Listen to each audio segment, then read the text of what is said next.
YouTube, Kurt Curtis. In today's video, we're going to be talking about 2025 Topps Chrome WWE, which is set to be released pretty soon. Last I heard was January 31st. I don't know if that's official, but that's the last that I heard, which is not that far away, only a couple weeks. Before I get started, guys, I'm going to be going live on Whatnot this Friday, and I'm going to try to make it a thing where I go live on Whatnot every Friday, for the most part, as long as I can. And I'll have some slabs for sale, some singles for sale, and just kind of hang out. It's going to be more of just a hangout, just talk wrestling cards, talk wrestling, and I'll have some stuff for sale if people want it. I don't know. It should be fun. I'm going to try to make an effort to do it every Friday. I'm going to be selling like other stuff on Whatnot as well, but I'm going to do those on different days. So I'm going to try to make Friday like the wrestling card day that I pop up on Whatnot. Going to be on there around noon Central Time, maybe a little bit earlier. Just depends on when I get off work and all that. But yeah, my Whatnot name is Kurt Curtis 21. It's the same as my eBay name, eBay store name, and also the same as my Instagram. It's all Kurt Curtis 21. Hope to see you guys there. So yeah, we need to talk about some things. Obviously, the main topic of discussion for this set is the fact that it's going to contain Rock autos. And this is the first time Rock has had a licensed wrestling auto since 1998. He did have the auto in one of the 98 sets, I think the Comic Images set, something like that. I mean, he did have autos like the Mummy Returns and Scorpion King and stuff like that. But obviously those aren't wrestling autos. And obviously he had the Dwayne Johnson auto last year, 2024, with Leaf. This is the first Rock wrestling autograph card that we're getting since 1998. So it's a pretty big deal. I figured with Topps and Fanatics getting hold of the license and all that, that we were going to see a Rock auto at some point. I wasn't expecting it right out the gate like this. I thought maybe it was going to be saved for a premium product. But we're kicking it off with a bang with the Rock autos. And I have some questions, though. I don't think they're going to do this wrong, but we'll just have to wait and see.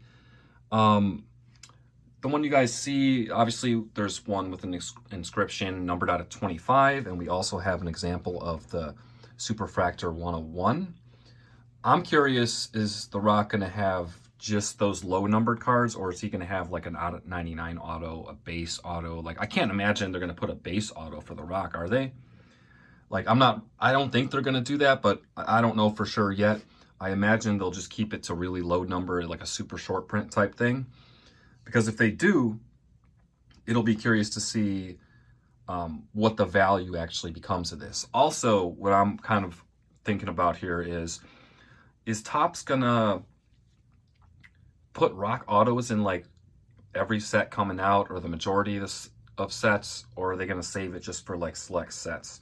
Because if they just start putting Rock autos out in every set that they come out with, it's gonna water down the value, which might be a good thing for someone like me who would like to get a Rock wrestling card auto. But it still kind of sucks too. But I don't think they're going to go that route. I don't think they're going to put base autos in there, and I don't think they're going to put it in every kind of set that they release. But we'll just have to wait and see. I think they know what they're doing, and they're going to keep it pretty limited. We are going to get to some of the other stuff, but I just wanted to get talking about the Rock out of the way because that's like the main thing everyone's hyped about. When Panini had the license, like even like a year or two ago, we knew it was going to Topps. I was not excited for it coming to Topps. I think Panini was doing a killer job. And based on the Topps wrestling cards we got before, it was just night and day. Panini just, I don't know, they just did an awesome job with the cards, in my opinion, and I know not everyone likes Panini. But the closer we get to this actually being released, and then they're doing big things like adding the Rock auto and stuff like that, I'm actually pretty excited for this now. We'll wait and see what the cards look like in hand and all that. But as this gets closer, I'm pretty excited for it. Just for some change, of fresh up. We don't really know what Topps is going to do going forward, so it kind of makes the year kind of fun. So I'm actually kind of excited for this. Will Topps be better than what Panini did? They have some big shoes to fill, so we'll have to wait and see. When we look back at this like 10 years down the road, and we're going to look back at this 3-year Panini era as like what kind of catapulted wrestling cards into the mainstream. And then now we're in a new era with Topps. But yeah, I think we're going to look back at this Panini 3-year run in the future and appreciate it maybe more than we are right now. And before we move on to Topps, just give Panini some flowers for what they did, because they made wrestling cards a hell of a lot more popular than they've ever been before, at least with WWE. But yeah, let's look at some of the other cards that we have previews for. I know they've been previewing a lot of cards. I tried to grab all the ones I could. I may have missed some. But for the base cards, here's an example of Cody Rhodes. I actually like this base card design. I could see why some people might not like it, but I like it. Kind of how they have that metal plating in the background, the image is tilted. I think it's clean. For me personally, I like this design. Sure, some people already know, but just in case you're not familiar with Topps, with wrestling, there are not going to be as many parallels. So, with Select and Prism and stuff, like I forgot which one it was, but had like 33 parallels.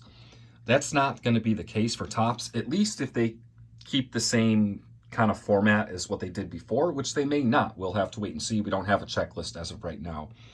But assuming they keep it the same as before, I mean, you got your base card, then you got a refractor, maybe an X-fractor, then you got a green out of 99, a gold out of 50, orange out of 25, black out of 10, red out of 5, and a superfractor 101. Like, that's it.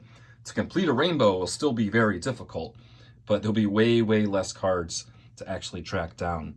So just throwing that out there. All right, we'll move along to some, what I assume are going to be inserts. We have the Allen and Ginter insert, and the example we have is Stone Cold.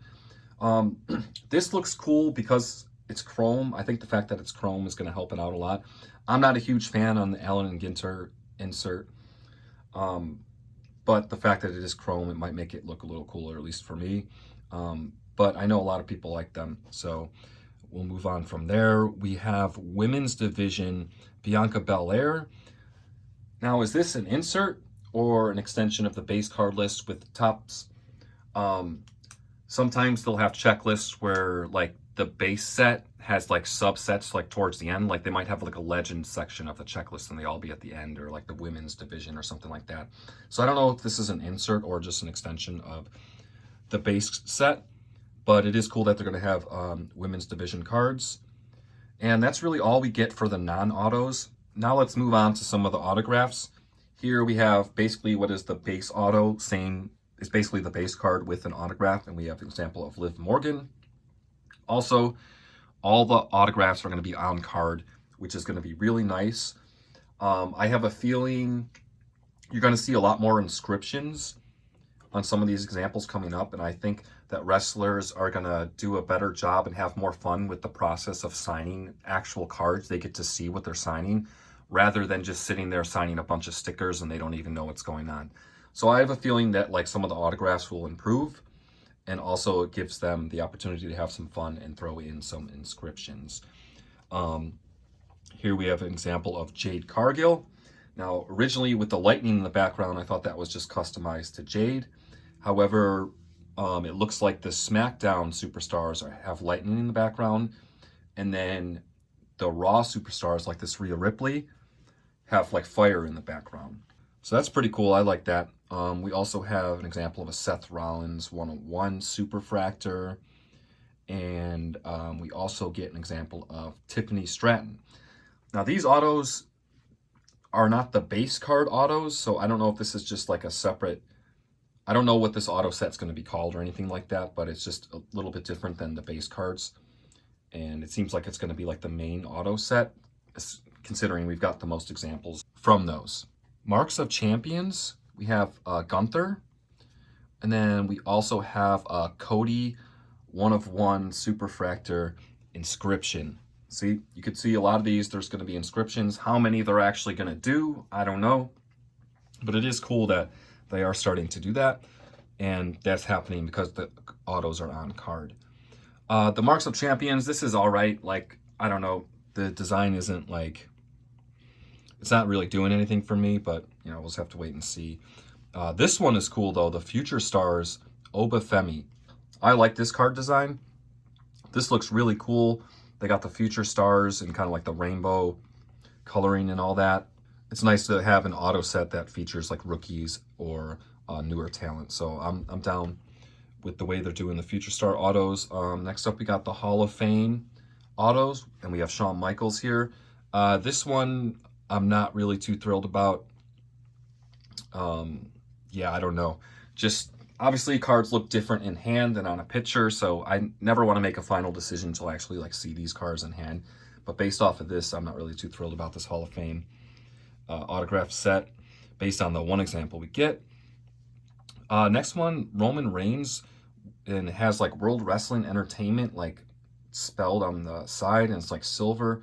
This for some reason reminded me of like a UFC card, and I don't really know anything about UFC, but like that was the first thing I thought of when I saw this, was it reminded me of like a UFC fighter card or something like that.